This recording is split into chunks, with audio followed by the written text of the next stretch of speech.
Here at House of Lilac, we're getting a little flower and plant arranging 101. For flowers, Willie says start with greenery at the base. He chose eucalyptus. To be sustainable, like House of Lilac, skip the oasis and use the greenery as your anchor. Get a good stripper, you heard me right, the kind you use for flowers. This strips away leaves so the water can stay fresher longer. Cut the bottom on an angle so the flower can drink water properly, and build from smaller to bigger. For plants, Vivian says match similar plants.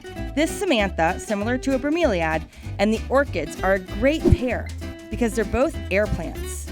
Put lava rocks at the bottom so the roots don't rot. Note the moss in the roots of the orchid. Sphagnum moss is a sign it came from a great producer. And voila, perfection!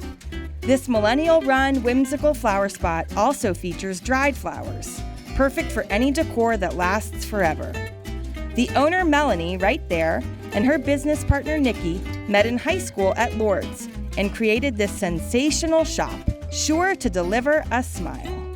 I'm Lindley Charovia, residential realtor. For more, Won't You Be My Neighbor, Lindley's Lowdown, or my famous car confessions, you can find me on social or go check out my website.